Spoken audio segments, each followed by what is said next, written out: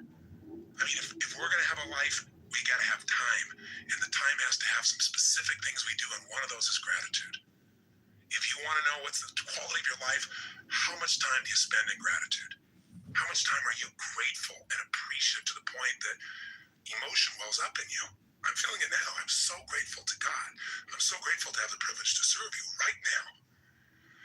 So if you can get to that state, everything changes. I'll give you an example. If you think about being fearful, when you're fearful, you're not grateful. If you want to get rid of fear, which everybody has, and people say, oh, I'm not fearful, I'm stressed. Or if you have places like LA or New York, they're achievers. They can't even be stressed there. They have angst. You know, it's a higher level, it's more sophisticated levels of stress. But you know what? If you follow the trail of stress, it brings you to fear.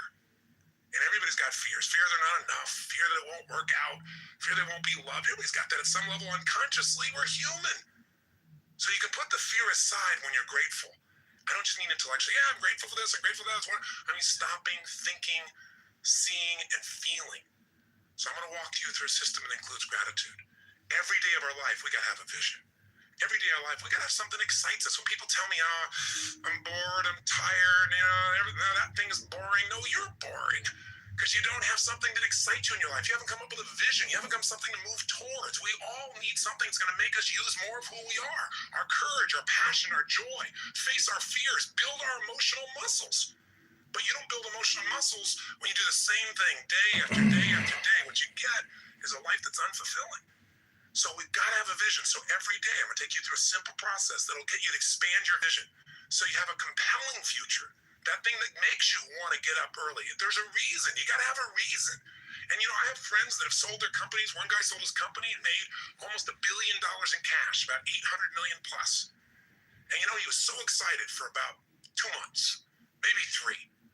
But you know what, after that, you know, there's only so much time you want to sit on the beach by yourself because everybody else is working, you know, and doing something and being productive. There's only so many cocktails you can take. You know, there's only so many, you know, movies you can watch. There's a limit to it. What he needed was a new vision. Anytime you achieve a goal, as you get close to it, you better set up the next one real quick, because otherwise it's kind of like postpartum. You were looking forward to that baby, and now you got him. You know, and sometimes in the middle of the night, you're going, "What did I do here?" Have you ever had that experience? I got 4 kids. I can relate. I hope you can. But you know what? You also have the experience on the other side that's so wonderful. It's kind of like, you know, the guys that went to the moon for the first time, the first astronauts. I mean, they worked their whole life. They achieved this goal. They walked on the moon. Then they came back. There was a ticker tape parade. They were heroes. They shook the president's hand. Now what? What do you do now that you walked on the moon? Well, maybe you got to find how to get an adventure not out of a moon flight, but an adventure out of a smile. You know, maybe you got to have a vision for what your life's about now. Without a vision, people perish. You have a daily vision that excites you. Otherwise, life becomes mundane. And there's nothing worse than an okay life. I told you you're not going to have that when we're done here. I promise you, if you get this little habit, you won't have to settle for a mundane life. What people are going to go is, what happened to you? Because there's an excitement in creation. There's not a lot of excitement in maintenance. I mean, you have to maintain your body. You got to maintain things, but creating things, that's what God created us for. Gave us the gift to make choices that could create new things, businesses, ideas, families, friends, a garden. And it's available to every one of us. But if you don't get a vision each day, then the day is not going to have much juice, is it? So every day there's got to be a little time for vision, right? Time for gratitude, time for vision. Every day you got to move. I'll tell you why most people are unhappy. They don't move. Look at our lives today. I mean, most people live in a box, don't they? And then what do? They get up in the morning, have a box cereal breakfast, right? And then they get in their box and they drive. And sure enough, they drive to their box office. They go up a box elevator. They type on a box. They talk on a box. They have a box lunch.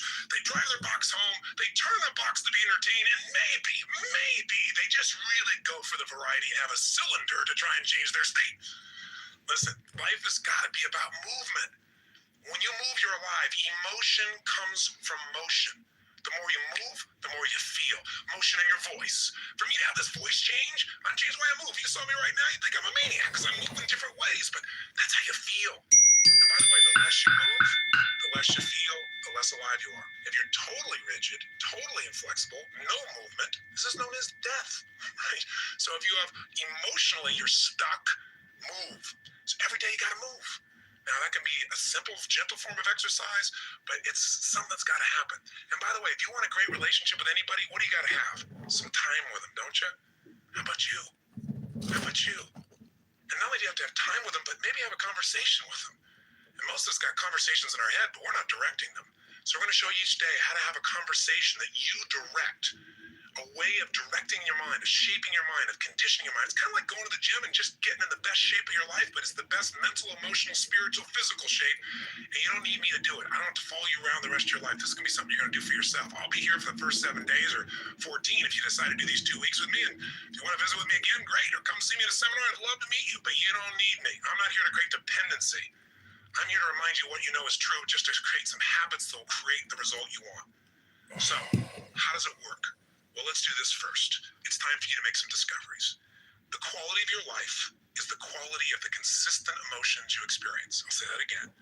How you feel is your life. What are the feelings you have on a consistent basis? So I'm going to ask you, just take a moment. And if you have our journal there, you can do it in a journal. You can do it on a piece of paper. You don't make it rules driven, just do it. Don't just do it in your head. I want you to write down all the emotions you experience in an average week. And on one side, write all the good ones, the other side, all the bad ones. Now, when I say bad ones, there really are no bad emotions, but the ones that are painful and you don't like. So all I want you to do is write them down. And when you write them down, try not to edit them. Don't try and say, well, just do it this way. If you experience this emotion on a consistent basis, doesn't mean every day, but at least once a week, write it down. The ones you consistently feel, not the one once in a while you feel this feeling, because what this is going to tell us is where you're really living right now. This doesn't tell me your income. I don't care, but I care about what you're passionate about. I care about what hurts you. I care about what you love. I care about what moves you. And you do too. And you don't have to tell me the what's. Let's just figure out the feelings first. So please take a moment right now, because now we're going to begin to stop talking and we're going to start the process of doing. First step here is let's figure out where you are. Write down now. On one side, all the emotions you consistently feel in a week that are positive. On the other side, all negative. So stop the tape right now, or if it's a CD, just pause it and get yourself to this right now. Go ahead. Are you still listening? I'm not going to continue until you do this. Come on here. You got to get that right. Don't just listen. Okay, if you're in your car and you say you can't do it, then turn off the CD or tape, stop it, pause it, and do it in your head at least. Or pull the car over. You're worth figuring out where you are. Cars are going to go by. You're going to drive the rest of your life. You're still going to get there. It'll take 3 minutes. Come on, be one of the few who do. Pull over. That's it. Pull over right now. Sit down and write this out just for a second. I promise you it'll be worth it. Go ahead and do it. Do it right now. Here's the second part of the triad. The second part is the pattern of focus and belief, and they relate to one another. See, whatever you focus on, you're going to feel whether it's true or not. Have you ever had an experience where somebody did something, or you thought somebody did something. Even better example. You heard, you thought, and you thought they did it to take advantage of you. And as you focused on that, you got angry or sad or hurt. And then later on, you found out you were dead wrong, that either they never did it, it wasn't true, or that wasn't their intent, and you felt bad about it, or you felt embarrassed. How can that be? Because whatever we focus on, we feel, whether it's true or not. Focus equals feeling, just like the way you move affects your feeling. See, right now, if I said to you, what are you juiced about in your life? What could you be excited about? If you really wanted to be excited in your life right now, what could you be excited about? Or what are you proud of? What could you be proud of if you wanted to be proud? Or who in your life do you really love? Who loves you? Think about it for a minute. Who do you really love? Who loves you? By the way, how does that feel when you focus on or you think about someone you love? See, whatever you focus on, you're going to feel. If you want them to succeed, equals reality to the individual, even though it's not reality in actuality. I'll say that again. Focus equals reality to the individual, even though it's not reality in actuality. That's a complicated way of saying whatever you focus on, you're going to feel, whether it's true or not, because your brain doesn't know the difference between something you vividly imagine, that's called focus on, or something you actually experience. It's very powerful. If you use this to your advantage, it means something very simple. How fast can you change how you feel? As fast as you change your focus. As fast as you change the way you move. See, right now, if you're focused on something that's really upsetting or something you're worried about or something you're fearful about, you're going to feel those feelings. If you focus on something you're really grateful for, you're going to feel a totally different set of feelings. See, you are in control and you can change your feelings in an instant. The problem is we don't believe we can change that fast. And the second problem is we have patterns of doing this, don't we? We tend to, like, on a regular basis, focus on what overwhelms us, or focus on what we're upset with in our spouse, or focus on why we failed in the past. And if you keep focusing on things where you didn't succeed, guess what? You're going to feel like a failure. And when you feel like a failure, you're not going to take action to make things better. You can't build on the past that doesn't work. But you can also focus on what you want, on what you want to create. You can focus on the solution. Hey, when you got a problem, everybody's got problems. But 95% of your time has got to be spent on the solution.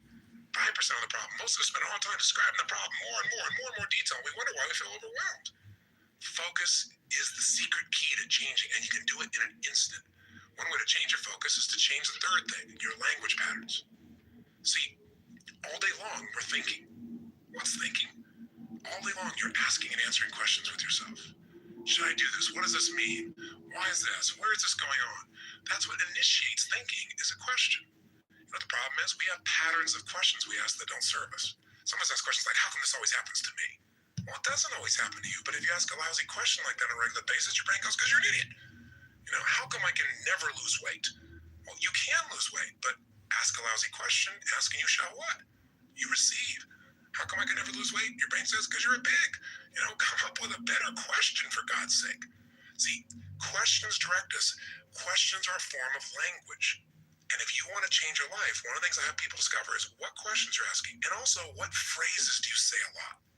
Because phrases hypnotize us. We have certain words by themselves that'll change the way you feel. If somebody says to you, hey, listen, I think you're mistaken about that.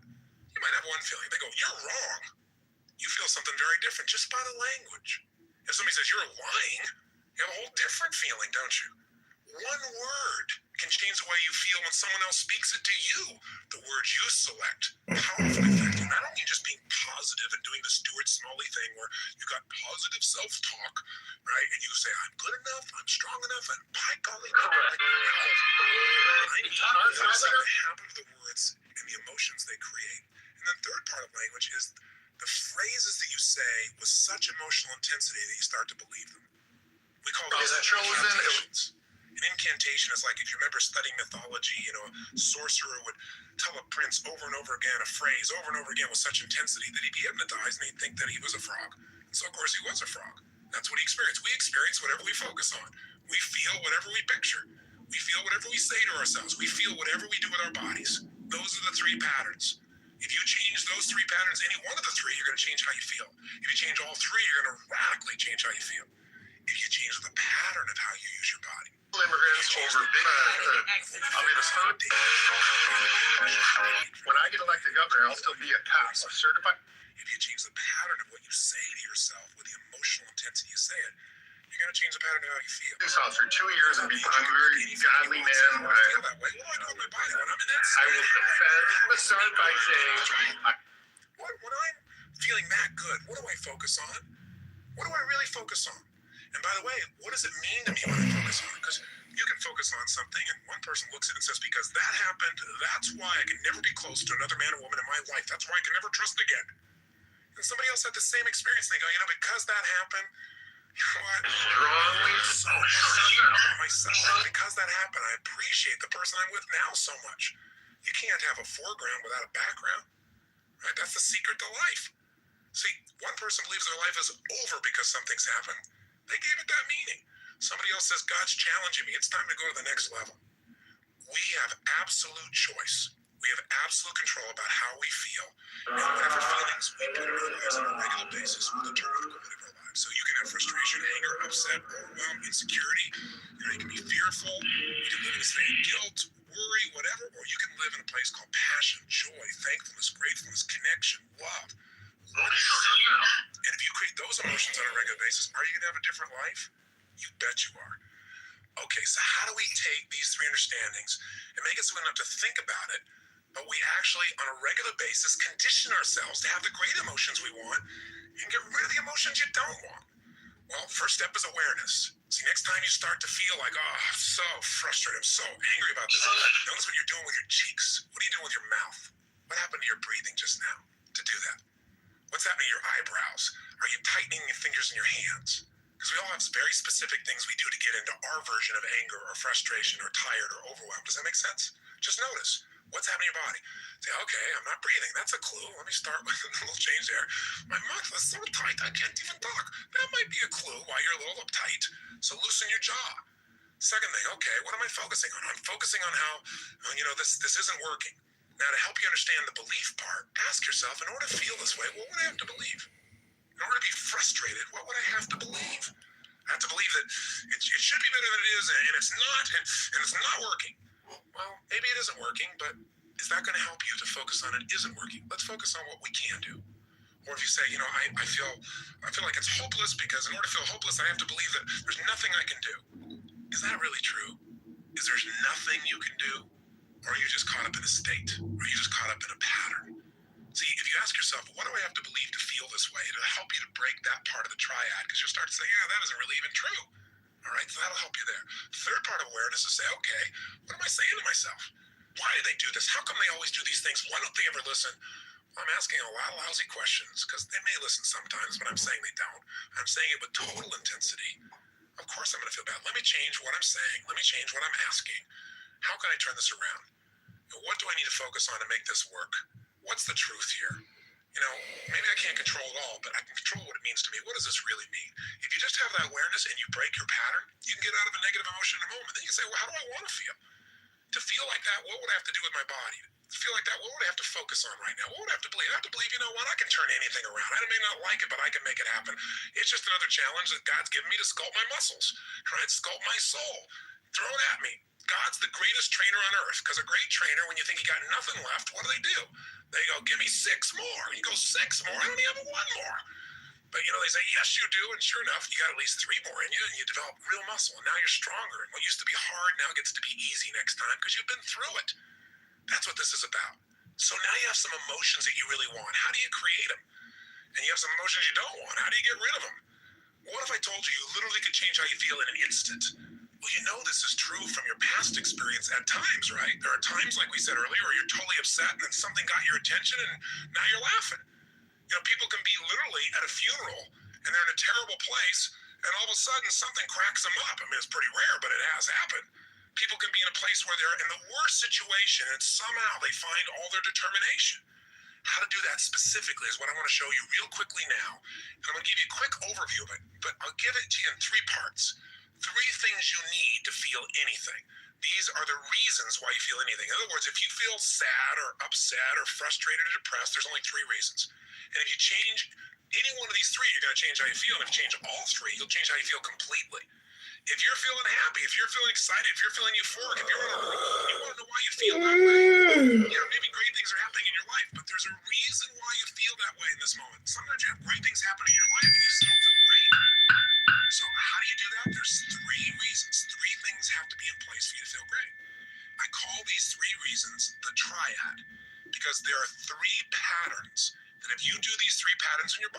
in a certain way, you'll get a certain result. That's like a recipe. You do one recipe, you get one result. You do another one, you get a different result. You get one kind of cake or another. So let's give you an example. I have a seminar I do this. The initial seminar most people go to is the Life Revolution. It's a chance in a weekend to revolutionize your whole life, not just change things or make it a little better, but to really step up and say, I'm going to transform it. I don't care if it's my body, my emotions, a fear, my job. It's time to do it. And we put people in an environment for 3 days of total immersion that is a blast, and people come out transformed. That process, though, very often, the first things I'll do is I'll ask people, what do you really want? I'll take people in the audience. They got 1,500, 2,000 people in that type of program usually, and they'll say, oh, well, I want to make, $1 million. I want to make $1 billion. I want to help my kids get through school. I want to have more confidence. I want to lose 57 pounds. I say, okay, great. Why do you want these things? If you lost the 57 pounds, if you made the $1 billion, what are you going to get? And sooner or later they'd say, well, if I change the world, it'll make a difference. And I'll say, yeah, but what will that give you? And eventually say, well, it'll make me feel good, like my life had meaning. Or they'll say, if I lost 47 pounds, I'd feel more sexy, or I'd feel more energetic. Or they'd say, if I made this money, I'd feel freedom or power or secure. Whatever it is you want, you only want it because you think it's going to give you a feeling. And the truth of the matter is you can have that feeling right now if you just change these 3 patterns I'm going to tell you about. So the first pattern that determines how you feel is not the event, but what you do with your body in this moment.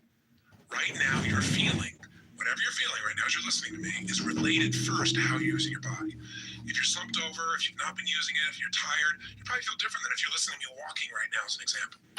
Now, I'll give you a more specific example. If I were to tell you that there was a depressed person behind curtain number 1 over here, and for a $100,000 donation to your favorite charity, if you could describe them physically without seeing them, I bet you could do it, couldn't you?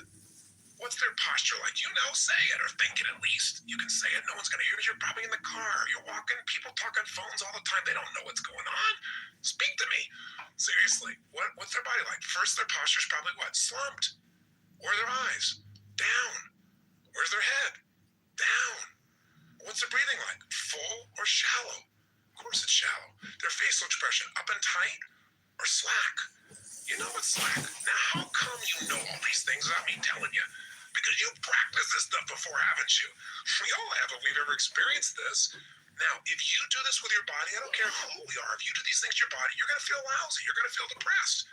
Now, if you change the way you use your body, if you put your shoulders back, if you breathe, if you use your voice in a different way, if you move or gesture at a different tempo, it's hard to feel depressed in that way. In fact, there was a research study that was done early in my career that was done at UC Berkeley, and they did something that sounded insane. Traditionally, if somebody's depressed, if they go to a traditional psychiatric approach, today we live with a philosophy that depression is merely a Prozac deficiency. That we live in this world today, that if things aren't working out, let's not resolve what's going on inside you. Let's just drug you. It's called better living through chemistry. Yeah, just drug you and keep on going. We do the same thing with kids today. We got this attention deficit disorder. They've now upgraded it to ADHD, attention deficit hyperactive disorder. This couldn't be the fact that kids are overstimulated, don't get enough focus or attention, and don't know how to use their energy in a world where things are going so slow when they're learning in school compared to how they are on the internet and on MTV or anything else. It must be that we should drug them into submission so they get as slow as us and more comfortable. It's an interesting way that we look at life today. The truth of the matter is these kids are using their bodies in ways that aren't acceptable, but they're not being directed. We go for the quick hit. We want the instant solution, even if it isn't the long-term solution that makes us more healthy. You can get a solution, but it may not be sustainable in a healthful way. The bottom line is, in that approach, we usually drug people. So at UC Berkeley, they tried something different. No drugs. Did something you're going to think sounds so stupid. Here's all they did. They came up with a simple approach. They took people that were clinically depressed. This means you achieved high levels of depression. You've got certification now. You are clinically depressed. You are an achiever at the depression level. This means you've practiced this pattern on a regular basis. And they took them. And by the way, I know I'm sounding obnoxious right now. I'm not trying to make depression sound like these people are terrible, because I felt it in my life a long time ago too, but I don't go there anymore because I know exactly what creates it. And I want to break the pattern of us thinking we're not in control. So please understand where I'm really coming from. But the point is, here's what they did. They had people come for 4 weeks, stand in front of this mirror that has 3 parts to it, and do one silly thing. Grin from ear to ear. And they had to make them smile for no good reason for 20 minutes. Now, when they're doing this, they grin so big that they created crow's feet on the side of the eyes. You know that little set of lines, you're smiling so big? Now, interesting, they keep their shoulders back while they're doing this and breathe fully. You go, dumb idea. But what happened? Not a single person was able to remain depressed, including a woman who claimed that she was depressed even while she slept, which is one heck of an accomplishment. And you know what's interesting? At the end of these 20 days, many of them had no need for medication anymore, and that's all they changed. Only one part of what we call their triad. Just the physical part. That's how powerful it is. See, if you rise up, if you move up, if you use your body in a totally different way, you're going to feel different. Emotion is created by motion. See, we have 80 muscles in our face. How many of them are you using consciously? Are you doing anything different with your body so you can feel different? Or do you so you feel the same things? You look at your list you have written down there. That list represents a few patterns that you do in your body on a regular basis and you don't even think about it. And whenever you do it, you're going to feel it. Some make you feel good when you do that. Some make you feel bad. By the way, when you think about a movement, to breathe, you got to move. To sing, you got to move. To speak. If I start talking like this, I'm moving organs in my body in a different way than if I start speaking more like this. By the way, what if you got this tape set and I said, I am Tony Robbins, and I'm going to share with you now how to have an extraordinary life during the next 7,000 hours of this program. You got turn this guy off quick. There's got to be some combination of energy there, and that energy comes because I'm not sitting in a chair here. I don't have a script in front of me. I'm looking at this microphone. I'm visualizing your face, and I'm trying to think what I can give you that I know will make a difference based on 25 years of experience. And I'm telling you, the number one thing is change the way you move. Change the way you use your body, and you'll change the way you feel now. Instantly. I don't care how bad you felt if you change it. Now, if you just change it for a second and you move your hands up for a moment, you make a little minor change, you'll get a minor change in feeling. But if you make a radical change, if you go, yes, I'm doing this now, I'm sick of this, I promise you, you're going to feel different than if you go, oh, I don't know what to do. I know this sounds so stupid, but it works. And you know what? The best study of life is what works, even if it's simple. It's nice to have things simple. Why do we have to make it so hard to feel good? So now you have some emotions that you really want. How do you create them? And you have some emotions you don't want. How do you get rid of them? What if I told you you literally can change how you feel in an instant? Well, you know this is true from your past experience at times, right? There are times, like we said earlier, where you're totally upset and then something got your attention and now you're laughing. You know, people can be literally at a funeral and they're in a terrible place and all of a sudden something cracks them up. I mean, it's pretty rare, but it has happened. People can be in a place where they're in the worst situation and somehow they find all their determination. How to do that specifically is what I want to show you real quickly now. And I'm going to give you a quick overview of it, but I'll give it to you in 3 parts. 3 things you need to feel anything. These are the reasons why you feel anything. In other words, if you feel sad or upset or frustrated or depressed, there's only 3 reasons. And if you change any one of these 3, you're going to change how you feel. And if you change all 3, you'll change how you feel completely. If you're feeling happy, if you're feeling excited, if you're feeling euphoric, if you're on a roll and you want to know why you feel that way, yeah, maybe great things are happening in your life, but there's a reason why you feel that way in this moment. Sometimes you have great things happening in your life and you still don't feel great. So how do you do that? There's 3 reasons. 3 things have to be in place for you to feel great. I call these 3 reasons the triad because there are 3 patterns that if you do these 3 patterns in your body in a certain way, you'll get a certain result. That's like a recipe. You do one recipe, you get one result. You do another one, you get a different result. You get one kind of cake or another. So let's give you an example. I have a seminar, I do this. The initial seminar most people go to is the Life Revolution. It's a chance in a weekend to revolutionize your whole life, not just change things or make it a little better, but to really step up and say, I'm going to transform it. I don't care if it's my body, my emotions, a fear, my job. It's time to do it. And we put people in an environment for 3 days of total immersion that is a blast, and people come out transformed. That process, though, very often, well, the first things I'll do is I'll ask people, what do you really want? Just I'll take people in the audience. They got 1,500, 2,000 people in that type of program usually, and they'll say, oh, well, I want to make, $1 million. I want to make $1 billion. I want to help my kids get through school. I want to have more confidence. I want to lose 57 pounds. I say, okay, great. Why do you want these things? If you lost the 57 pounds, if you made the $1 billion, what are you going to get? And sooner or later they'd say, well, if I change the world, it'll make a difference. And I'll say, yeah, but what will that give you? And eventually say, well, it would make me feel good, like my life had meaning. Or they'll say, if I lost 47 pounds, I'd feel more sexy, or I'd feel more energetic. Or they'd say, if I made this money, I'd feel freedom or power or secure. Whatever it is you want, you only want it because you think it's going to give you a feeling. And the truth of the matter is you can have that feeling right now if you just change these 3 patterns I'm going to tell you about. So the first pattern that determines how you feel is not the event, but what you do with your body in this moment. Right now, you're feeling, whatever you're feeling right now as you're listening to me, is related first to how you're using your body. If you're slumped over, if you've not been using it, if you're tired, you probably feel different than if you're listening to me walking right now as an example. Now, I'll give you a more specific example. If I were to tell you that there was a depressed person behind curtain number 1 over here, and for a $100,000 donation to your favorite charity, if you could describe them physically without seeing them, I bet you could do it, couldn't you?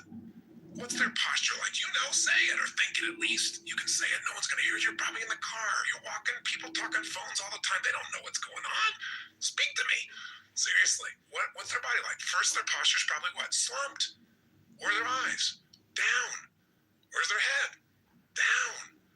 What's their breathing like? Full or shallow? Of course it's shallow. Their facial expression, up and tight or slack? You know it's slack. Now, how come you know all these things without me telling you? Because you've practiced this stuff before, haven't you? We all have if we've ever experienced this. Now, if you do this with your body, I don't care who we are, if you do these things to your body, you're going to feel lousy. You're going to feel depressed. Now, if you change the way you use your body, if you put your shoulders back, if you breathe, if you use your voice in a different way, if you move or gesture at a different tempo, it's hard to feel depressed in that way. In fact, there was a research study that was done early in my career that was done at UC Berkeley. And they did something that sounded insane. Traditionally, if somebody's depressed, if they go to a traditional psychiatric approach, today we live with a philosophy that depression is merely a Prozac deficiency.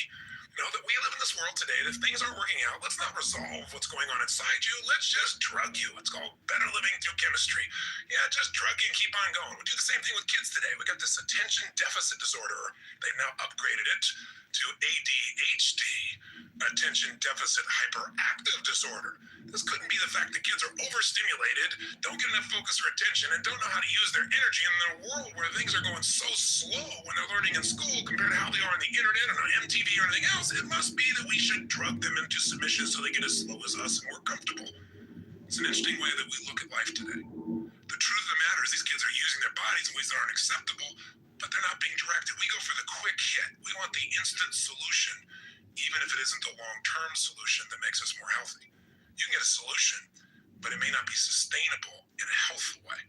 The bottom line is, in that approach, we usually drug people. So at UC Berkeley, they tried something different. No drugs. Did something you're going to think sounds so stupid. Here's all they did. They came up with a simple approach. They took people that were clinically depressed. This means you achieved high levels of depression. You've got certification now. You are clinically depressed. You are an achiever at the depression level. This means you practice this pattern on a regular basis.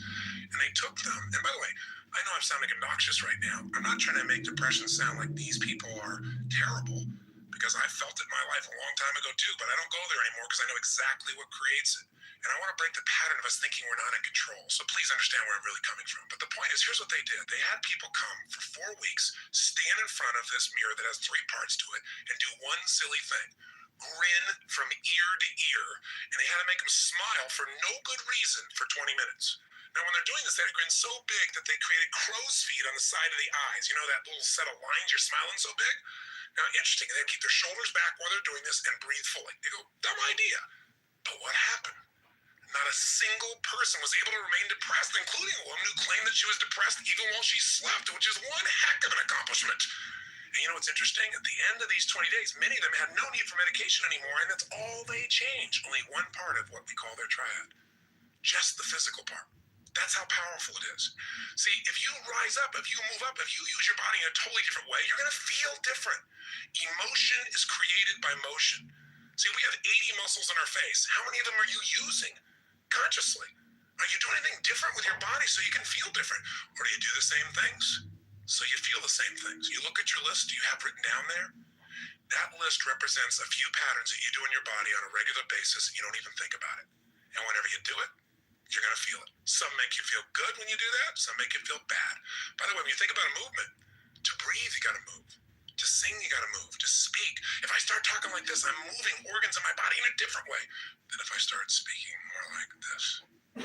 By the way, what if you got this tape set and I said, hi, I'm Tony Robbins, and I'm going to share with you now how to have an extraordinary life. During the next 7,000 hours of this program, You got to turn this guy off quick. There's got to be some combination of energy there, and that energy comes because I'm not sitting in a chair here. I don't have a script in front of me. I'm looking at this microphone. I'm visualizing your face, and I'm trying to think what I can give you that I know will make a difference based on 25 years of experience. And I'm telling you, the number one thing is change the way you move.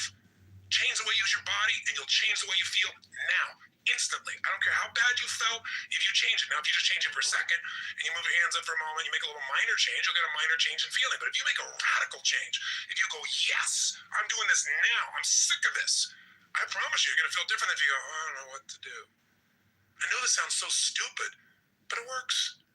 And you know what? The best study of life is what works, even if it's simple. It's nice to have things simple. Why do we have to make it so hard to feel good? So how are we going to do this? Well, the first way I did this years ago is I created a product called Personal Power.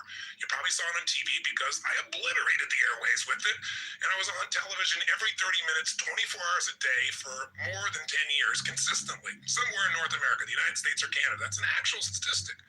And so 35 million of my tapes and CDs went out there, and people used them to change their lives. And the greatest gift of my life today is every day of my life, no exaggeration, my friend, every day, I have people come up to me, and some days it's a dozen or more, some days it's 2 or 3, but I don't miss a day if I'm in the public, and people tell me about how this work has changed their life. And usually say, thanks, coach. If they say, you did it, I always remind them, no, you did it. And I was just there as a good friend, kind of reminding you of what you already know, because learning is remembering. Socrates said that centuries ago, and it's the truth. You know this stuff, but when do we take the time for ourselves to actually focus on it? So I'm your excuse to focus on you and give yourself the gifts you deserve. I'm no special guy. I just spent years doing this stuff, just like whatever you're doing, I'm sure you've mastered it. If you've done it for years and every day you held yourself to a higher standard, I'm sure you can teach me in that area. So thank you for the privilege of letting you share my point of view here. And by the way, you don't have to agree with everything I say. I don't expect it. I'm not here to be your guru. Take what makes sense to you and use it. What you don't, say, guy's nuts, and throw it away. But know that whatever is here that's valuable, you got to act on. You got to follow through on. So how do we get ourselves to do that? Well, with Personal Power, I created a 30-day program. And that program has gotten results from people, as I say, all over the earth. And it's pretty famous. And you may even know somebody that's used it. Maybe that's one of the reasons you picked up this program. Maybe you didn't see an infomercial. Maybe a friend said, you got to do this. Well, however you got here, why did I change it? Well, I'll tell you why. I started doing focus groups, and the product was still selling like crazy. And I thought, I want to reach even more people. Who are we missing? Instead of saying, wow, look how successful we are, how do we get to people we're not reaching? And we do these focus groups, and they'd say, well, do you not believe that Tony Robbins is real? And the majority of the time they said, no, I believe he's sincere. I believe he's a real guy. Do you not believe that people get results? No, I'm sure those people got results. And then they'd say things like, I just don't have the time. And I think, what do you mean the time? And they'd say, 30 days. I'd say 30 days to change your whole life. Are you nuts? I mean, you're not worth that. It's not even a whole day. It's 45 minutes, an hour, maybe a day or 90 minutes, for God's sakes. I was frustrated thinking, God, these people really think this way, but we live in that nanosecond culture. Remember the old days you were taught that all this technology was going to transform the world, we're going to have all this free time? I don't know about you, but it hasn't worked out too well for me. I mean, most people got themselves a Palm Pilot so they can answer email wherever they are. They don't have to go home and sit on the computer. They can do it everywhere. They got their beeper. They got their cell phone. Many of these things are all put together with a camera and music simultaneously these days. I mean, we are constantly responding to the demands of the environment and rarely taking the time to decide what we really want. And whenever you react to stimulus, you're not in control. And when you're not in control, you're not going to stay happy. Because listen, a measure of your self-esteem comes down to one simple thing. Do you feel like you control events, or events are controlling you? And I'll tell you what, it's so easy to get sucked in. And I've done it myself, and I've done it even when I've known these tools. I mean, this is not something you figure out one time, and then all of a sudden it's all perfect. It's like muscle. You don't get muscle by going to the gym once. You develop a system of working out on a regular basis, and after a while, working out is fun. I mean, you look forward to it. It's your time. Part of what I want to do in this very first tape is get you to commit to your time. If there's anything missing in our lives, it's time with ourselves, thinking about not problems, but what we're grateful for, thinking about what we want, creating the plan to make it happen, creating the juice of our lives, stopping and taking in what already is great, because you can't build on failure, you can only build on success. But if you do that once in a while, you feel pretty good. If you got a system for doing it, that's what'll change your life. So part of what triggered me to do this is years ago, I said, I got to have my hour of power. I got to have at least 15 minutes for fulfillment. I got to have that short time, the first time in the morning, to set myself up for success, because rarely does a great idea interrupt you. You know, rarely does beauty just suddenly surround you and engulf you. You have to stop and notice and appreciate it. You got to seek it out. You got to schedule it. You know, everybody talks about things, and I tell people when they plan their life, I said, you know, talk's cheap. You talk about it, it's a dream. When you start to envision things, it gets exciting. When you start to get a plan, it's possible. But when you schedule it, it's real. So part of the power of this Get the Edge program, and by the way, you're going to see I snuck in. I gave you a bonus of the first week of personal power, and I'll explain that in a minute why I did that. But part of the benefit of this is just having a simple system that you say, for a week, I'm going to do this. And if you do it for a week, I bet you'll do things like this for yourself ongoing. After a week, you're going to feel so different about your life. You're going to have so much momentum. You say, well, can I really change my life in a week? Of course. In fact, that's what made me say, okay, you can't do it in 30 days? I'll make it a week. You can do anything for a week, can't you? Come on, a week for yourself. So I thought, if I made it a week, can I really do it? And I thought, of course, because you know what? People say I have no time. I think that's such a lie. We lie to ourselves so much. That's why we don't have what we want. And I've done it too. I'm not pointing fingers. But you can't lie to yourself and expect to have the truth be a part of your life and have success that comes from the truth. See, all change happens in a minute.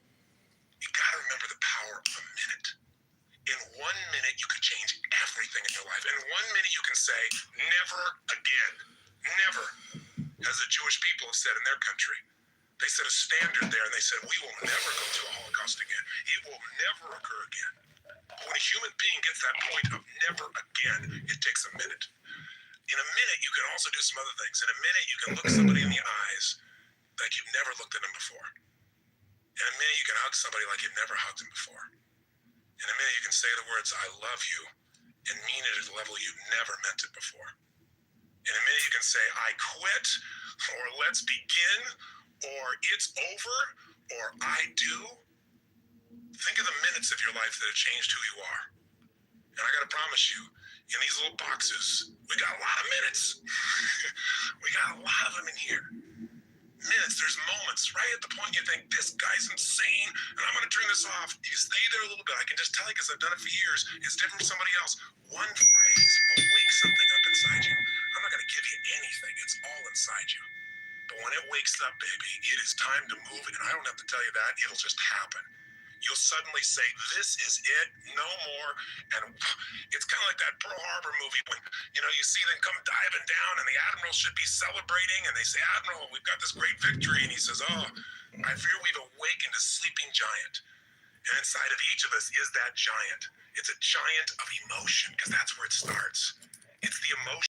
Emotions start wars, don't they? Emotions get you married or they get you divorced. Emotions make you have kids. Emotions make you break through the problems or give up. It just depends which emotions you decide to live with. So, how are we going to do it? Well, two options I'm going to give you. I created personal power, and so I decided, even though I said 7 days, to do two things. One is I went in the studio and I wanted to take things and give you the best of what I've learned today. Because when I made personal power, frankly, you know, I was 28 years old. So this many years later, I've lived a lot of life, and the world's changed. I mean, during that period of time, we watched the wall come down, communism disappeared. You know, we've seen transformations in music and movies and the way we experience our lives. We've got the internet. People relate in a totally different way. Well, by the time you listen to this, they're probably cloning people, for God's sakes. And people say, that'd be great time management. I'd have some extra people to get the work done. No. Here's the point. During that same time, I've obviously made big changes in my life. I've learned a lot more about who I am. I've made some stupid mistakes, and I've had some enormous victories. The good stuff has come through me on a huge scale, and I've learned. And so As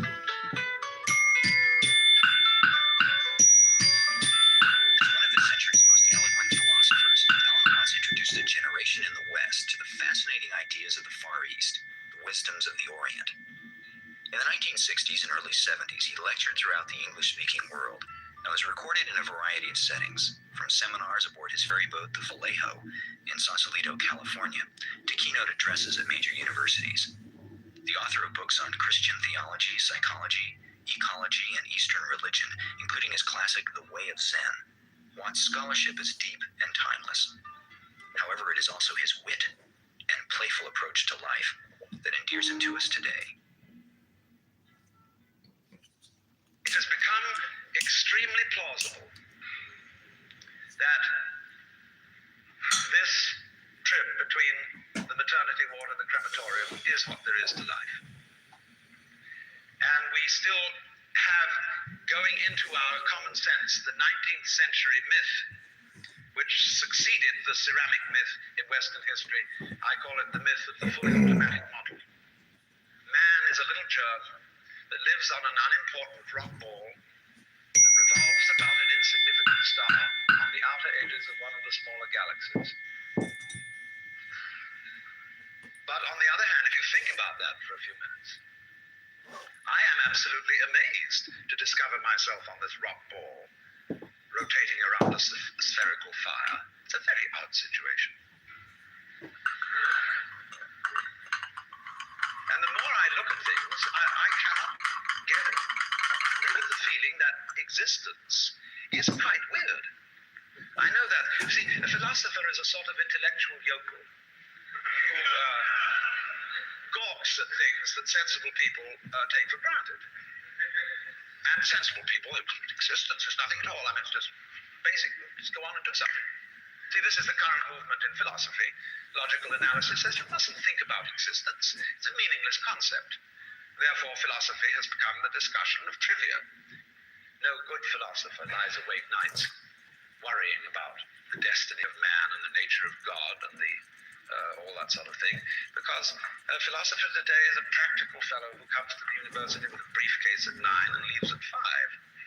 He does philosophy during the day, which is discussing whether certain sentences have meaning and if so what. And then he would, as William Earl said in a very funny essay, he would come to work in a white coat if he thought he could get away with it. Problem is, he's lost his sense of wonder.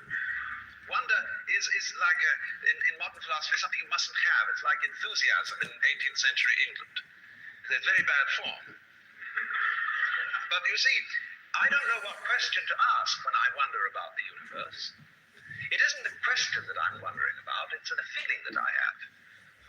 Because I cannot formulate the question that is my wonder. The moment my mouth opens to utter it, I suddenly find I'm talking nonsense. But that should not prevent wonder from being the foundation of philosophy. So, there is obviously a place in life for a religious attitude in the sense of awe, astonishment at existence. And that is also a basis of respect for existence. We don't have very much of it in this culture, even though we call it materialistic.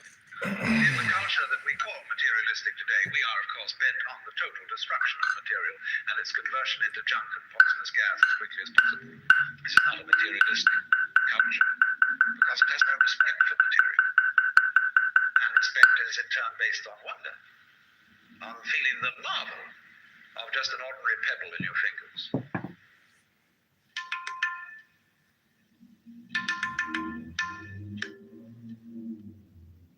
Look, here is a tree in the garden, and every summer it produces apples, and we call it an apple tree, because the tree apples. That's what it does. All right. Now here is a solar system inside a galaxy. One of the peculiarities of the solar system is that at least on the planet Earth, the thing peoples. In just the same way that an apple tree apples. Now maybe 2 million years ago, somebody came from another galaxy in a flying saucer and had a look at the solar system. And they looked it over and shrugged their shoulders and said, just a bunch of rocks. And they went away. Later on, maybe 2 million years later, they came around and they looked at it again. And they said, excuse me, we thought it was a bunch of rocks, but it's peopling. And it's alive after all. It has done something intelligent.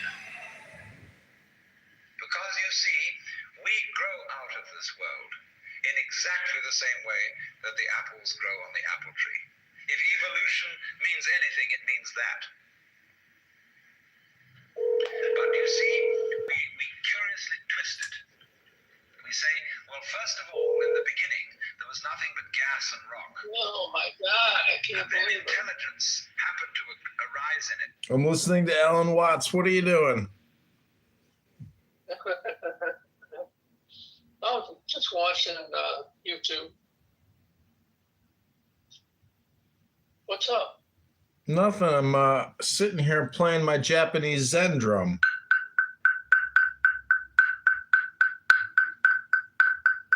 Just breathing. I even have a little fan, a Japanese fan here. And it's interesting how you can use a fan to regulate your breath. Really? Yeah, it's kind of a magical little ridiculous stupid device. I mean, think about how stupid a stupid fan is, but in some cultures, you won't catch a woman without a fan, you know? Hey, how's your election going? I'm a write-in candidate for the 16th district. Some of the clerks in some of the districts, or some of the precincts, rejected my write-in candidacy. It's so stupid, but they emailed me back and said, I will be rejecting your candidacy as a write-in candidate. You know, they wanted a certified letter. Instead, I sent them an email with the signed affidavit or notarized letter. Anyways, I'll never get enough, write-in signatures to beat somebody who's on the ballot, because most people just cannot think, let alone they're not going in there to do anything other than just vote the party, you know? How many write-in signatures you need? If I got 10, it would be a miracle. 10 would be it. 10 is all I need. 10, not 11, 10, not 9. Can't you just go buy 10 in a bar somewhere? Well, I'm reading books. It's better than, some people who are digging ditches. They built a house across the street from my house. They put it up in 3 weeks. 3 weeks. They built the whole frame for a house. Now they're doing all the, it's unbelievable how much lumber they were able to put together, but I didn't see him. But anyways, I don't know if it came pre-assembled, but what's new with you? Nothing really. Everything's going fine. If you want to consider relaxing and doing nothing, fine. Yeah, I mean, you're not in a war zone, right? I hope not. I don't think I just so. can't get over Trump. He's such golden balls. I can't believe it. Well, fortune favors the bold. I think he knows how to put together all the right formulas, and a lot of it is just He's knocking Democrats out of their seats right now. Well, the guy's got the Midas touch. He's going to go down in history as one of the most interesting, provocative, decisive, changing presidents of American history. He will be remembered in the top, 10 presidents of all time. Absolutely. Absolutely. Whether you love him or hate him, he did something. Yeah. Which is more than most of the presidents. Yeah, most of the presidents just seem to want to pass out the money and sit on their thumb and do nothing. Exactly. And I think when the United States takes over Karg Island, it's going to change the entire Middle East, because the Iranians won't have any money. Well, they have gold. What? They have gold and they have oil, but they have huge gold reserves. No, they won't have any oil. That's the whole problem. There won't be any. All of the income that comes for the last 20 years that has come into Iran has come in through selling oil on Karg Island, 90% of it. Oh. So when the U.S. takes that over, they'll have nothing. Well, that'll be the end of the power of Iran, and then the other Gulf states are going to sort of fall in line under the United States. You know what's interesting is I think every single country that doesn't have a nuclear weapon is or will shortly be completely taken over. You know, it's unbelievable. You know, the whole world. I mean, everything has changed in 25 years. Libya, Saddam. Like, I'm not talking about Afghanistan was just like a picture show, but the real regime changes have already occurred. You know, it's unbelievable what has happened globally. You know, I know, but you just said something. You said countries that don't have a nuclear missile. yeah. Look at North Korea. That's the perfect example of a country that was never defeated because they have nuclear potential. Right, that's right. Life is all energy. But how many North Koreas are there? A lot, but it's neither here nor there. It's all just a question of energy plus intelligence plus audacity or boldness, courage. You know, he who strikes first. Wait a second. Who else besides North Korea is in North Korea? I mean, all other countries that have nuclear weapons. Who's that? There's 100 countries that have nuclear weapons. What do you mean? Yeah, but you say they're gonna take Europe, which is loaded with atomic. You know, France, England, they all have atomic weapons. What's happening to them? The countries with atomic bombs that's what I'm saying is because of mutually assured destruction, you will never see a regime change operation unless it's a country that does not have a nuclear bomb. I'm just putting it in a double negative. I see what you're saying. Yeah. Because if you can deliver a knockout blow, the risk of that type of regime change, obviously, it's just impossible. You wouldn't risk it. Well, what do you think is going to happen to Iran after it's defeated? I don't know. It'll probably get balkanized. You know, like this is the new this is the new contracting scam. This is gonna be Trump's second term. The whole thing. It'll go on forever, and it'll never stop. Just like Ukraine, the money must flow.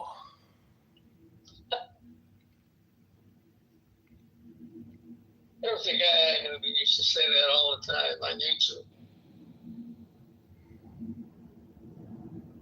It's the new Ukraine war front. I mean, and it's all becoming high tech. Oh yeah, high tech is an understatement. Without ultra high tech, I don't think the U.S. would have won this war. I mean, it's just unbelievable the amount of intelligence that goes into these targeting, parameters for the GPS systems to deliver the payload. Well, it's not just the payload, the ability to find it in Iran, the ability to find either a launcher or a little hole in the ground 5 seconds after something launches, and then relay it to an airplane, probably within 30 seconds, and blow it up. It's nothing short of unbelievable. It's real magic. It's true power. It's the ability to deliver incredible amounts of energy anywhere on the planet by the snap of a finger. Just amazing. You would have made a great representative. I'm really sorry that you probably won't get in. I'm 43 years old. I'll do this for the next 30 years. I'll get in. That's a good approach. Yeah. So this Jewish guy that I know, he told me, he's like, one of these days you're gonna win, John. I was like, I'm pretty confident that with enough, energy and momentum, eventually I can push my way in, because a lot of this is just like me being able to condition somebody for 3 seconds. We live in this nanosecond attention economy. So just to be able to get economic philosophy or business 101 in terms of a dialogue or a hypnosis or a conditioning from politician leader to voter, that bridge has to be made. Most people agree that the government's not being run like a business, obviously, because no business could take on this much debt. It's so crazy. The amount of debt that's been created is basically like forcing us to turn over the table. It's not a poker game anymore. Now it's like a fucking knockout fight to who controls what on the planet. Yeah, but so far, people still around the world still seem to think the dollar is worth keeping. Yeah, you have to look. It's interesting. If you look at the currency of all countries that have been regime changed, their currency tracks with until the ultimate demise of the government. Literally goes to nothing, on day of the government being regime changed. Syria and the dinar being a perfect example. So you can actually see a country's currency implode with the implosion of the government real time. It's really interesting to watch. So what it doesn't look like the U.S. is going to implode anytime soon. Exactly. That's my point, is that if you're an international investor, the U.S. dollar is by far has the greatest long-term value of any country that I can think of, because you've been to D.C., I've been to D.C., and until that place gets taken over, and even then the government will continue to exist outside of D.C. So we got a huge moat. We have a moat that basically can't be crossed unless it's like intercontinental ballistic, and a variety of that. But chances of that are pretty low. I'd say 0. You could nuke Washington D.C. and somehow the fucking thing will keep working. Well, they already have that underground bunker in West Virginia or whatever, the continuity program for the government. Yeah, I know. So that's the U.S. is like U.S. is like a cockroach. You can cut the head off a cockroach, and it keeps operating for a month, just like it had a head. It doesn't seem to bother it that it has no head. Well, there's a lot of ways to look at it, but either way, somebody told me once in the government, it's better to be on this side of the fence than that side of the fence. I was like, yeah, you're right about that. Well, you know that. What hell? But, I found a better answer to that question or riddle. It's to actually be on the post in the middle, meditating, not on either side. That's where the real balance is, philosophically, Yeah, I don't know what that means pragmatically. It just means there's not a speck of dust out of place in the whole universe. You're the eternal dancer, and you don't have to worry about your future. That's what it's saying.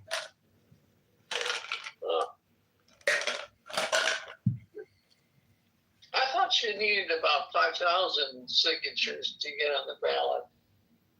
For Congress? Yeah. No, in the district I ran in, it's 1,550. I turned in 1,650. A lot of them were out of district, and they still spread a lie saying that it was fraudulent signatures. And if we called the girl who got the signatures, that girl would tell you they were not fraudulent, and she'd be very insulted. But she made a lot of money off of me, 1,650 times $1.50. So she made, $2,500. What's $1.50? A signature for a circulator. You gotta pay them? I'm confused. Yeah, what do you think? I'm running some kind of like political, cult over here where people don't go out for signatures to get paid? I had to pay $1.50 a signature. So wait a minute. Let me get this straight. somebody's on the street and you want to get a signature. No, you don't pay the voter. You pay the circulator. You pay the employee of the campaign going out to get you signatures. What? Oh, okay. Did you forget how business works? I mean, life. Yeah. Jesus Christ. You know, it's so crazy that people think that way, but every time I discuss this, everybody thinks based on the way I say it, exactly the way you thought. Maybe it's the way I'm saying it, but anyways, yeah, it was still a success. Running, you know, what's interesting is you're defined by your enemies, not necessarily your allies. So the fact that I've like thrown my hat in as a politician at the federal level, it's basically given me some clout. And I've built up a network of many different, you know, social media accounts. So I shitpost political opponents or people that we don't want getting into office. So now I've created like a political consulting shitposting company, basically. I'm not getting paid for it yet, but it would be nice to be compensated for my ability to influence the narrative and do basically, I would call it NLP advertisements. What does that stand for? Neuro-linguistic programming or hypnosis advertising. It's amazing how much, you know, what's funny is if you ask somebody, do you think advertising works? They would say nope. But the truth is advertising is just content. They're putting words in your head like, you know, max whitening, max fluoride, max dental care. You know, so the whole thing is basically there's a Wikipedia page called supernormal stimulus or super stimulus, meaning that all communication is advertising. And, you know, once you know that and you watch political advertisements, you're like, God, all this is hypnosis programming. It's unbelievable. How do you convince somebody to get to the ballot box to vote for you?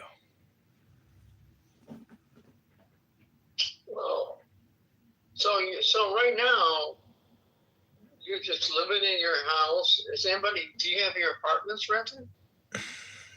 Well, it's neither here nor there, but the spice must flow, right? The money must flow, you know? Everybody, it's amazing. Life is a hierarchy, you know? And I find myself in a position where, as an African-American homeless Marine veteran who I helped one time, he said, I got staying power, brother. So I'm just lucky that Hashem has blessed me with staying power. This is all I can be thankful for right now in my life. If I had a wife, you don't have any renters, I'm sure. If I had wife or kids, I would definitely have to go to work. I wouldn't. There is no way I would not be doing nothing other than politicking all day. But because I don't have a wife and kids, it allows me to basically sit back and play video games. Political video games. Clicking buttons. Well, you know, a video game is technically just somebody who sits there and clicks buttons, right? I guess. Well, that's what I'm doing all day long. I'm just playing a video game. But, you know, I have an amazing library. I am surrounded by some of the world's smartest books ever written. So it's like, you know, it's basically like sitting in a bank with $1 billion all around me. Except you can't spend it. Yeah, but look at somebody who is a billionaire. They can't even spend it either. It's basically just a hierarchy. You can't even spend that much money, let alone consume it or use it or spend it in a productive way. If anything, you're just giving it away at a loss. You know, it's like buying icebergs for water. So the whole thing actually comes down to intelligence. I don't know if you could say Israel is, you know, on the cutting edge of intelligence, but our weapons and our technology is real magic. much more powerful than a book from the Who's 1800s. Is our Israel or the U.S.? United States of America. Oh, okay. Yeah, I mean, but in conjunction, obviously. They got an argument about Israel. Well, see, the thing is, it's a relationship, and we benefit. It's a mutually parasitic relationship. We both benefit from doing each other's dirty work.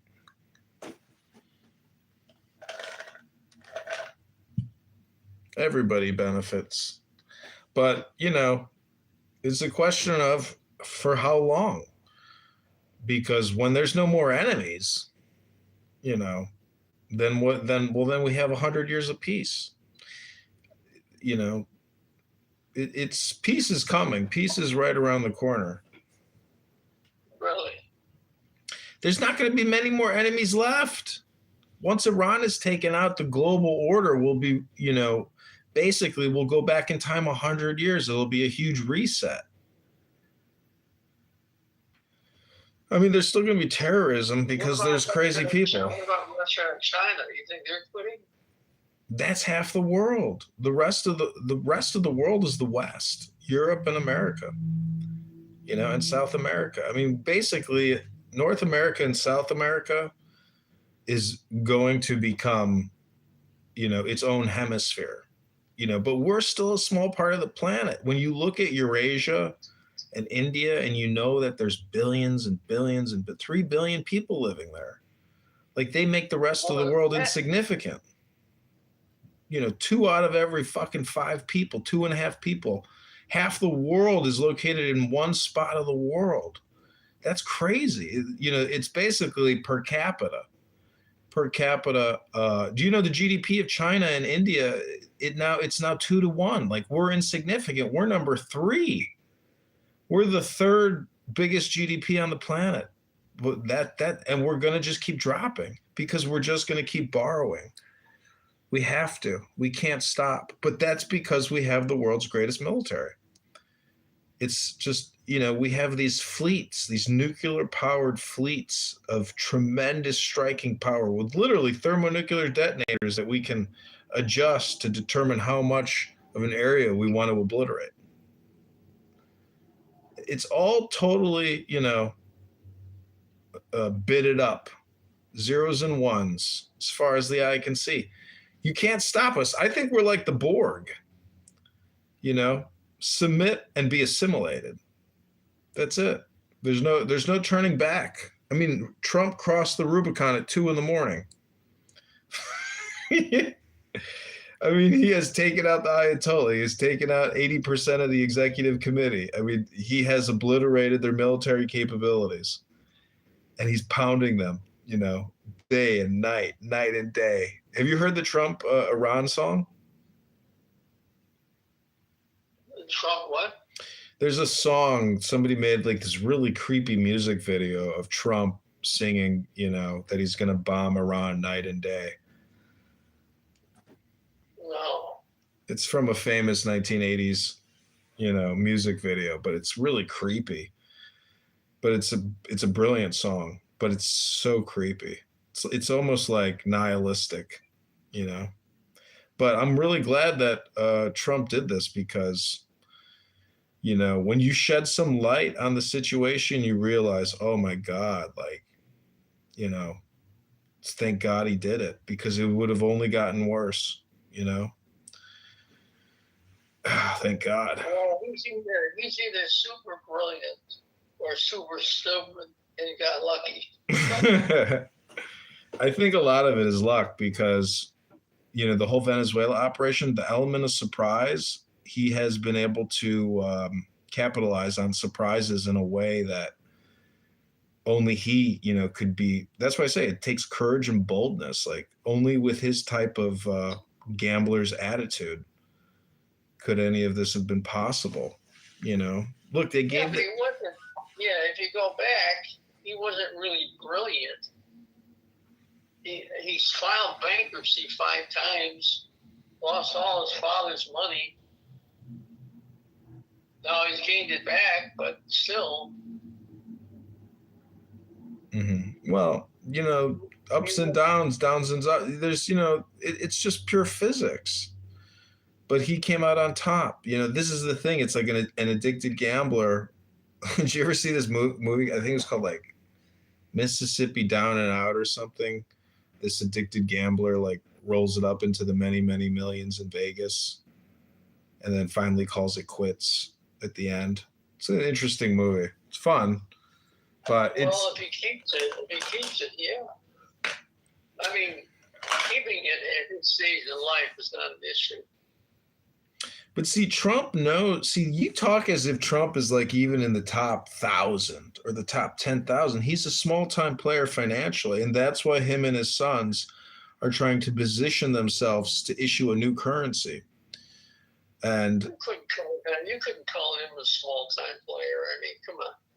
He's huge, but he's not like Sergey Brin, 200 billion, Elon Musk, 400 billion, and then there's all these other people. Sergey Brin has 200 billion. Oh, yeah, that's what I'm saying. It's all image. Like Trump lives in your mind as like a King Solomon, but there's people with wealth so far beyond. Like Zuckerberg, he has a $300 million yacht and a $30 million follow-on yacht. That's $330 million just in a yacht. Do you know how much it is to maintain that monthly? He's got multiple mansions, underground bunkers. Like this is a man, who's already ruling the world in his own parallel society. It's just he controls the communication of the planet. Him and Sergey Brin, Larry Page, and Eric Schmidt, and the Google Corp. Like they're mind controlling the planet. They're censoring. They're the biggest censors on the planet. But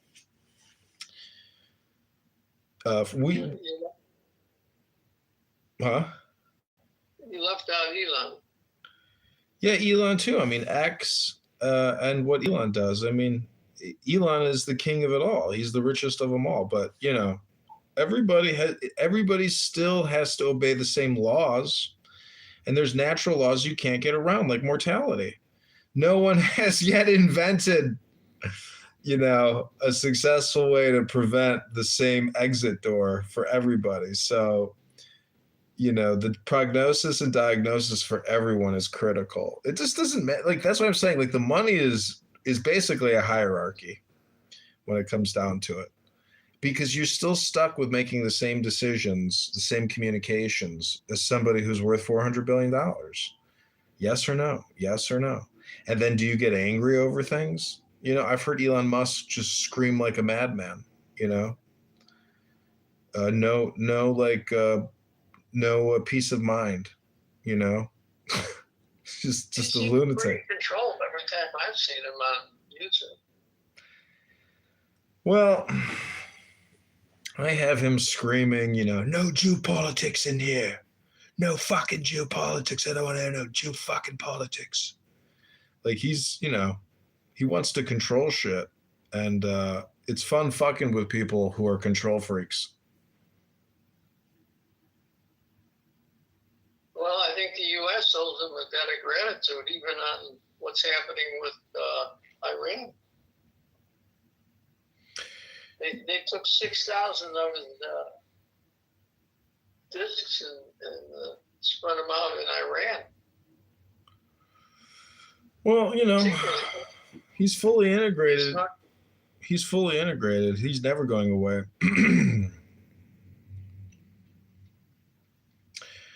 But, it is what it is. I like him. I'm not saying I don't like him. I mean, he's very funny. He's, but he must have brilliant guys that work for him, because he can't be doing this all himself. Oh, hell no. He's got thousands of the smartest people, fully working in autonomous teams. He plays so many video games. I swear to God, this is the thing. When you're that wealthy, you can create, networks of people where all you're looking at is reporting. You don't actually have to communicate with your thousands of workers. I mean, that's the beauty. Yeah, you have to give him leadership, and he's got to know what that leadership is all about some way. Well, the thing is, if they knew that their glorious leader is cooking steaks, farting, and burping all night long and playing video games, all day long while his worker bees are working. You know, that's why he does all of this under a fake name. Like, the guy doesn't work. He just plays video games all day long, you know? Is that right? I'm not making this up. That's why facts are weirder than fiction. Like, I could show you his live stream. He records himself playing video games. And he has a YouTube channel and a big X following. And that's what I'm saying. Like, you think he's this like genius, right? Like he's a Tesla. No, he's like everybody else. He still has to wipe his ass at 8 a.m. So, but he plays video games all day long, and he makes, you know, racist statements, and he's a political animal. He has people just creating so much content for him. It's unbelievable. You know, he's helping a lot with conservative politics. He's basically a libertarian. He believes in limited government, and he thought he was part of a revolution. Ha! Turns out they can't stop spending. And so, you know, that's his complaint, is that the government will never stop spending $7 trillion plus a year. And it's just a quest and a competition now for how much you can get of that. Because that's where the real profit is coming from the thin air, from the Federal Reserve. Everybody is sucking at the tit of Jerome Powell. Wow.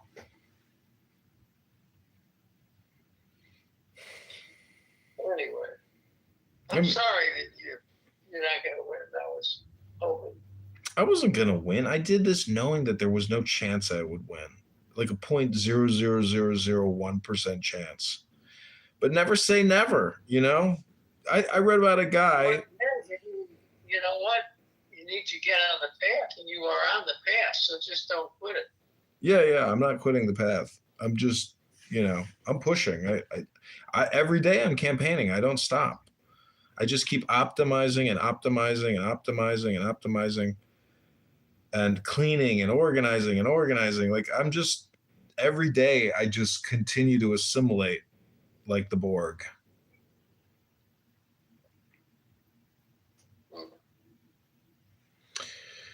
I should have gone to law school. Shoulda, woulda, coulda. Coulda, woulda, shoulda. But now I'm just a pro se lawyer. You know what the difference is between an attorney and a lawyer? Yeah, one passed the bar, one didn't.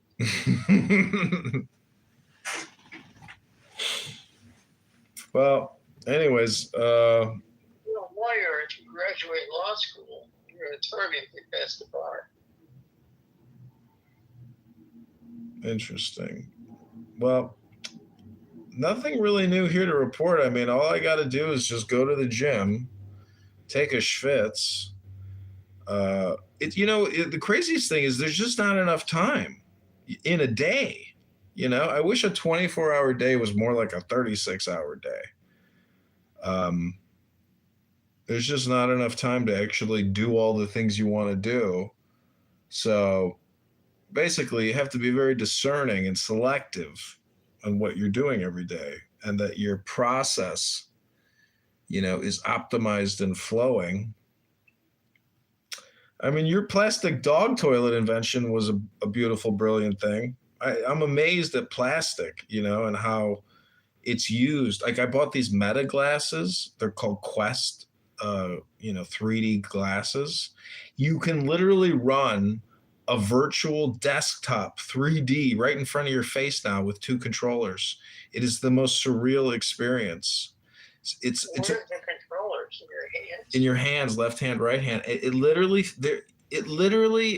totally takes in your complete like visual spectrum, and you literally forget where the fuck you're at. You really feel like you're in a 3D world. It's so weird. Well, how much did you pay for that? Like $300. That was it. The technology is unbelievable.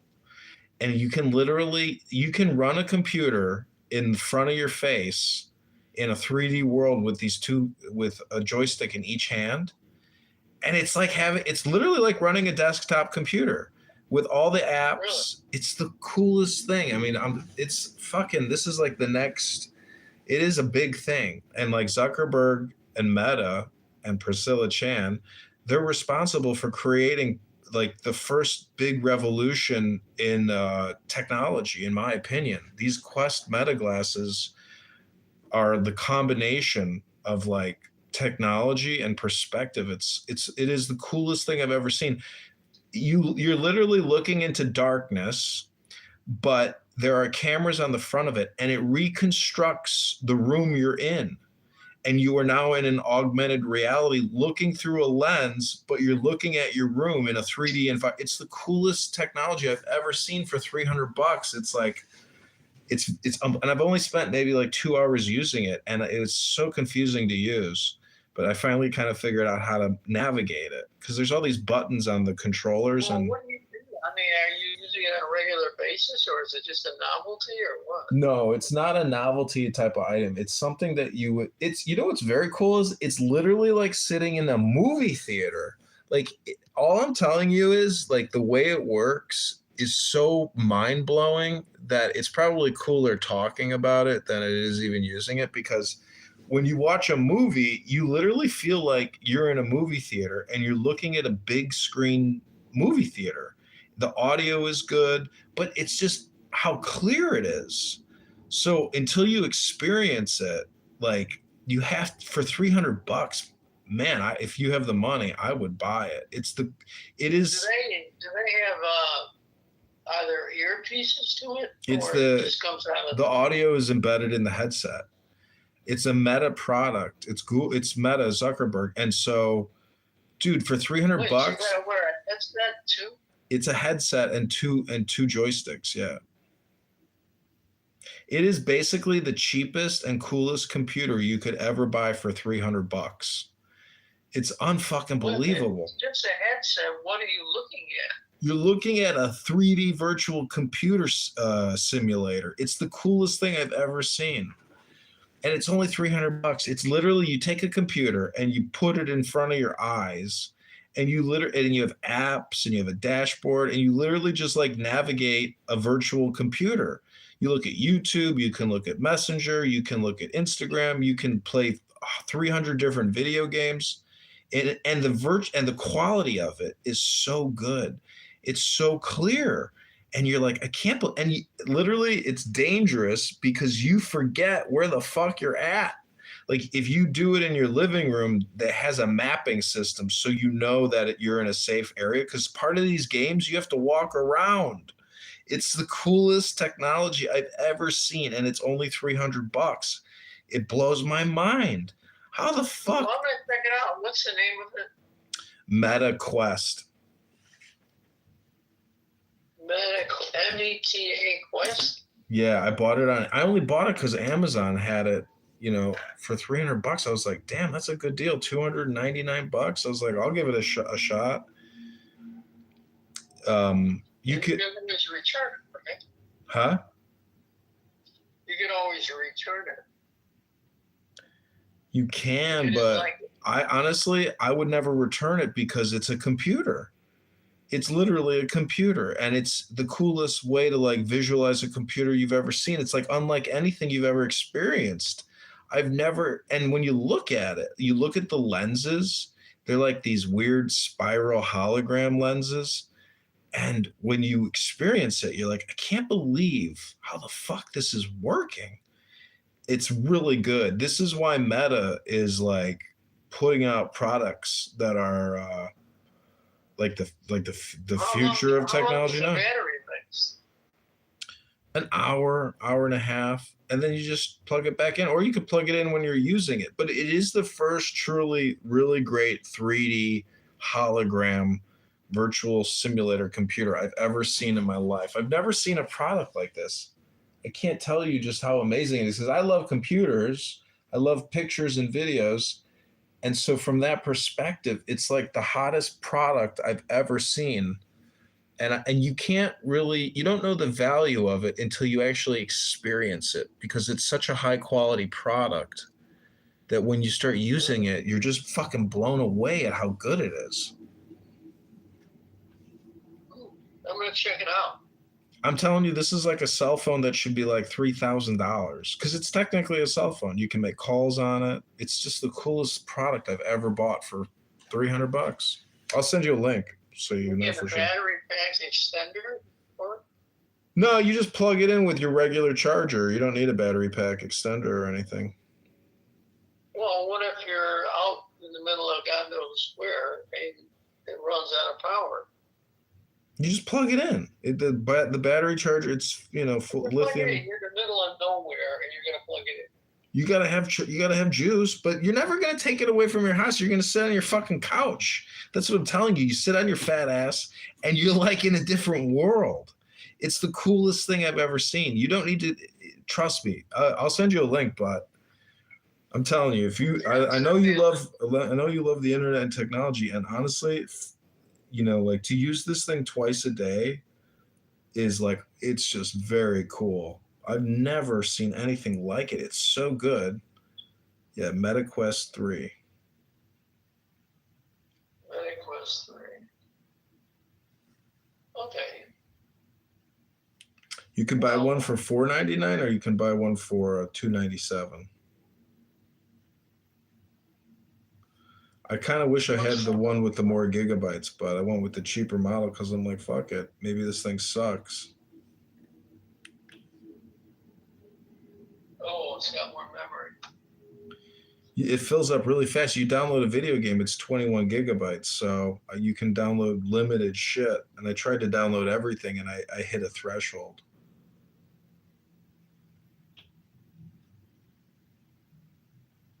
You gotta check it out. Yeah, let me send you a link here. Well, keep plugging away and I'll let you know how I do with this. Doing what? What are you doing? I'm gonna check out this MetaQuest. Oh, I see. Well, how's your kids doing? How's your grandkids doing? How's your ex-wife's doing? Chancey's doing fabulous. She's making a nice living now in the cosmetics world. Cosmetics? I thought she was doing nursing. She is. She's a nurse, but she went and took special training, and she does faces now. Oh, in the hospital? No, she's got her own clinic. Oh, I see what you're saying. I got it. Yeah, it's kind of confusing. Yeah, but she's making more money. She's making twice as much as the nurse makes, maybe more. Wow, that's exciting. Isn't it? And she's getting some other special training. And these people got to come back every 6 months for a refill. You must be her number one client. Who? Not mine? Yeah, I mean, last time I talked to Charisse, she said Chancey was going down there for Christmas or in November of last year. Yeah, he did. Yeah, Chancey and her fiance and the little kid came down here for 2 weeks. We had a great time. Oh, that's nice. Yeah, real nice. But she's just doing fabulous. Just fabulous. Unbelievable. She's, I don't know, maybe she's got the Jewish gene or something, but she's damn sharp. Yeah, she's got your intelligence. Some people say men are the alpha predator, but I say women are the alpha predator. Yeah, I think you're right. Yeah. I mean, think about it. They weren't at one time, they were passive, but those days are gone unless you happen to be a Muslim. Well, if you have 13 of them, you can splash water on them and beat them with a belt, while they wail, cry, and scream supplications to Allah. Yeah, I just saw a video on that. If you beat a dog, you get 15 days in jail. If you beat your wife, it's like a couple of hours. Oh, man. That's funny. Okay, so take care. We'll be in touch. Okay, sounds good. Have a good night. Thank you for calling. Bye. Take care. Bye.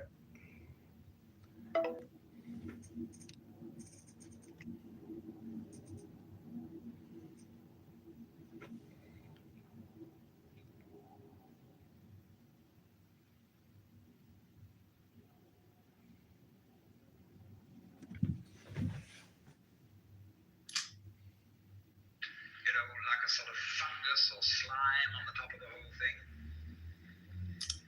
But we're thinking in a way, you see, that disconnects the intelligence from the rocks.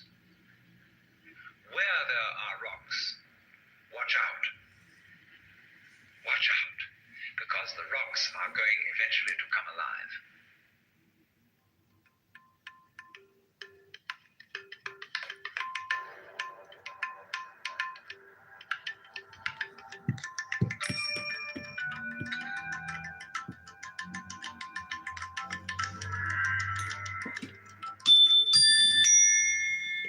Theology has not, as a matter of fact, had a very distinguished record in promoting the study of other than the Christian religion.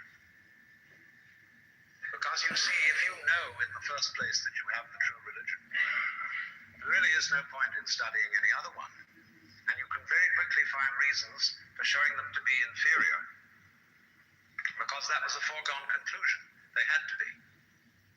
Because if, for example, you get into discussions as to whether Buddha was a more profound and spiritual character than Jesus Christ, you arrive at your decision on the basis of a scale of values, which is, of course, Christian. And in this sense, the judge and the advocate are the same. Now, as you know, I'm not being very fair and very kind to modern theology, but there is this strange persistence of insisting that our group is the best group.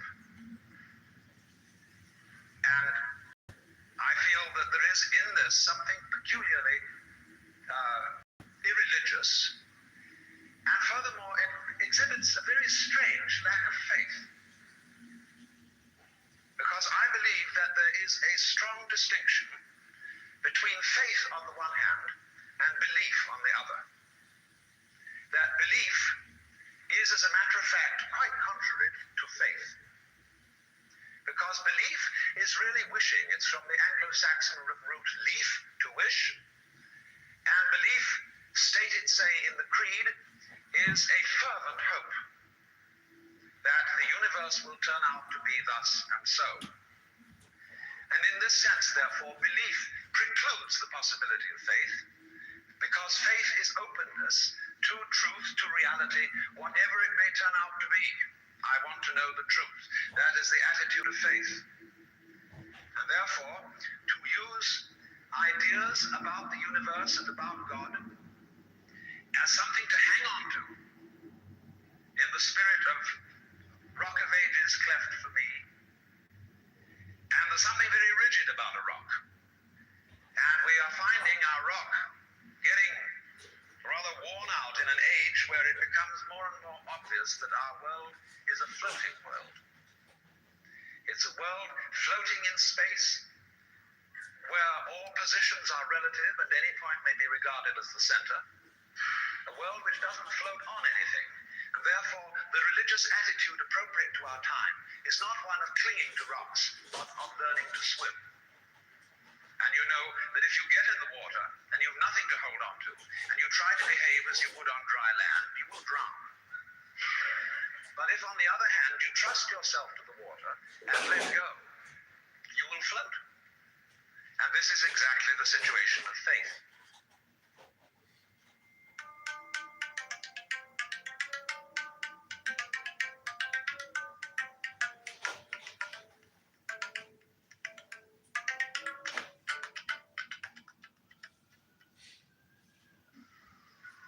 The Christian proverb is that man's extremity is God's opportunity. And so people, in other words, have to get desperate. Imagine the idea that the moment you were born, you were kicked off the edge of a precipice and you were falling.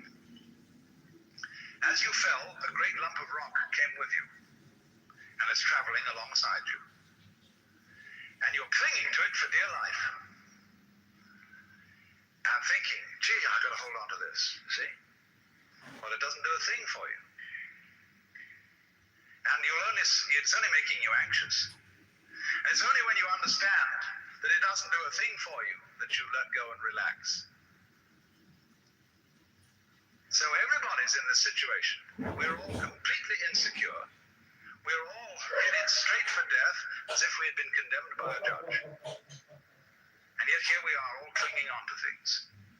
And we have all sorts of alibis for doing this. We say, well, I have responsibilities for my dependents and I've got to cling on. But all you're doing is you're teaching your dependents to cling the same way as you are.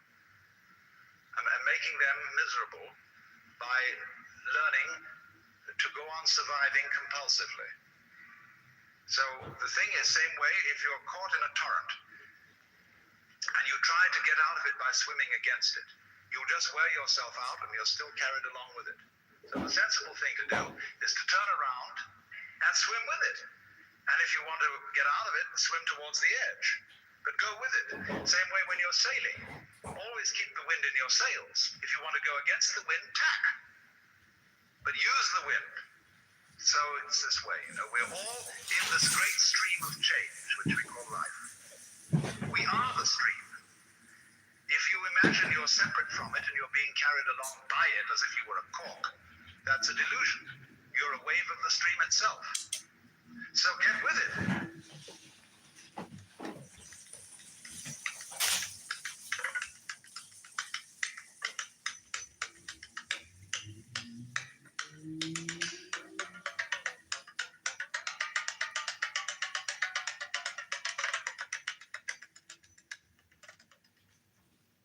I had a friend who was studying Zen in Japan, and he got pretty desperate to produce the answer of who he really is.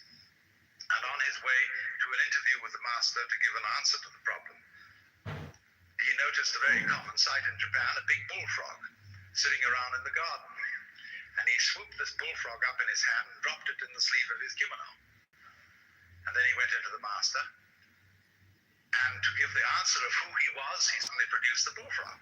And the master said, too intellectual. In other words, this answer is too contrived. It's too much like Zen. You've been reading too many books. It's not the genuine thing. And so the method of teaching used by these great Eastern teachers is to make fools persist in their folly, but very rigorously and very consistently and very hard.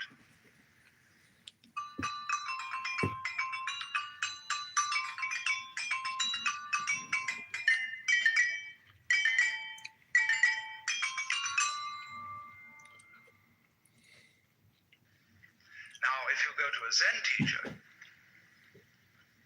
he'll say, well, I have nothing to teach. There is no problem. Everything's perfectly clear. You think that one over. And you say, he's probably being cagey.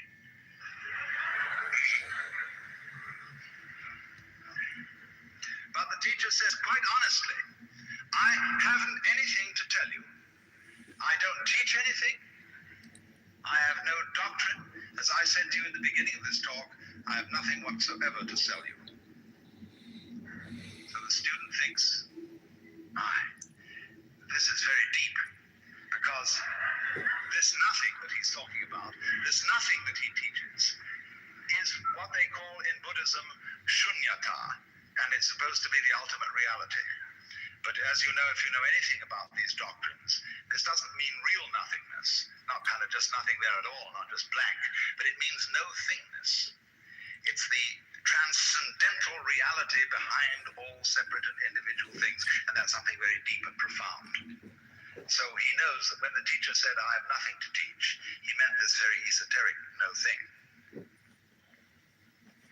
Well, he might also say then, if you have nothing to teach, what are all these students doing around here?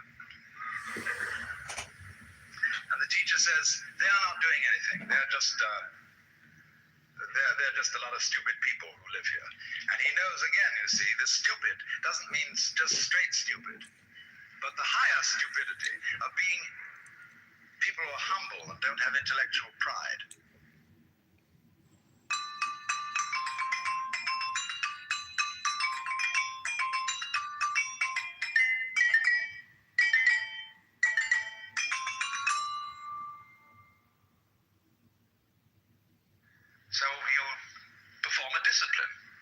by experiment, by reductio ad absurdum of his premises.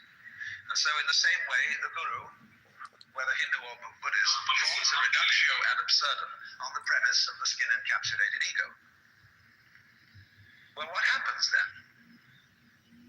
You might imagine from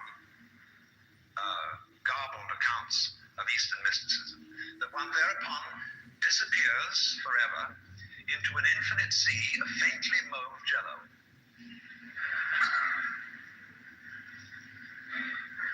And become so lost to the world and entranced that you forget your name, address, telephone number, and function in life. And nothing of the kind happens.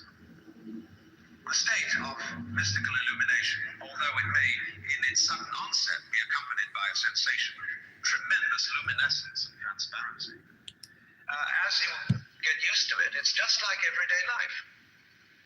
Here are the things that you formerly thought were separate individuals, and here is you, who you formerly thought was merely confronting these other people.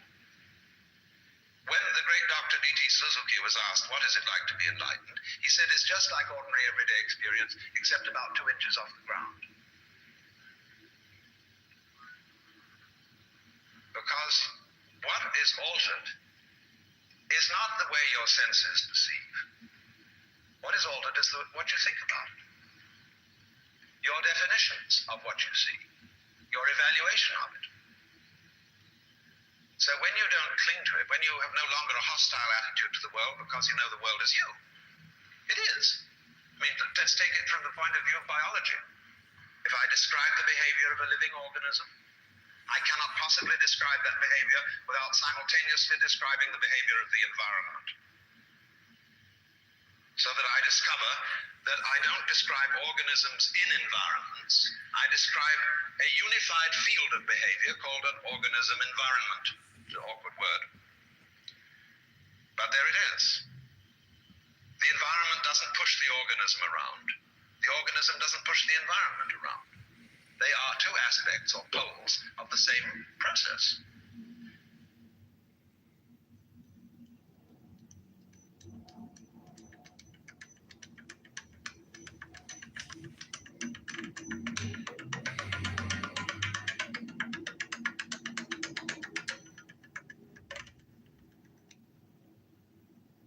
See, in the history of philosophy and poetry and art, we always find the interchange of 2 personality types, which I call prickles and goo. The prickly people are advocates of intellectual porcupinism.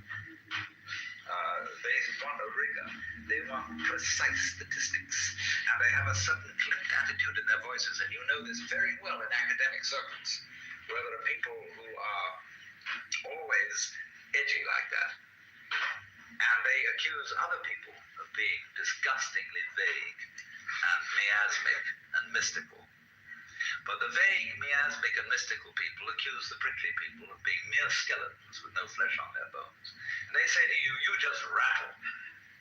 You're not really a human being. You know the words, but you don't know the music. So therefore, if you belong to the prickly type, you hope that the ultimate constituent of matter is particles. If you belong to the gooey type, you hope it's waves. If you are prickly, you're a classicist. And if you're gooey, you're a romanticist. And going back into medieval philosophy, if you're prickly, you're a nominalist. If you're gooey, you're a realist. And so it goes. But we know very well that this natural universe is neither prickles nor goo exclusively. It's gooey prickles and prickly goo. And you see, it all depends on your level of magnification. If you've got your magnification on something so that the focus is clear, you've got a prickly point of view. You've got structure, shape, clearly outlined, sharply defined. Be a little out of focus, it's going to go bleh, and you've got goo. But we're always playing with the two. Because it's like the question is the world basically stuff, like matter, or is it basically structure? Well, we find out, of course, today that in science we don't consider the idea of matter, of there being some sort of stuff. Because supposing you wanted to describe stuff, in what terms would you describe it? You always have to describe it in terms of structure, something countable, something that can be designated as a pattern. So we never get to any basic stuff. There is a sense in which the universe is purely game, but not in the sense of a one-upmanship game, but in the sense of music, which is lalling with sound, is dancing delightfully with sound, you see.